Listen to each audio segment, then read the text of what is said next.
നന്ദു നീ നീ എന്താ മൈൻഡ് ചെയ്യാൻ നിക്കാത്ത?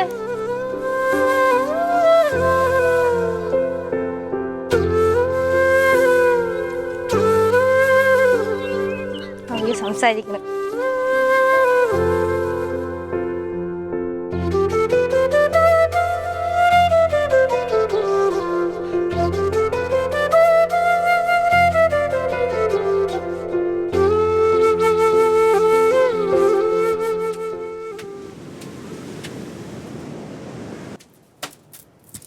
ചേച്ചി എന്റെ പൊന്നെ വേഗം വരണേ.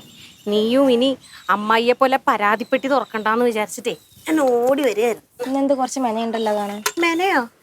അപ്പൊ എന്ത് ഇത്ര നാളെ എന്നെ കൊള്ളൂലേ? അല്ല നീ ഇന്ന് കുറച്ച് വൃത്തിയോട് നല്ല സുന്ദരിയായിട്ടുണ്ടെന്ന്.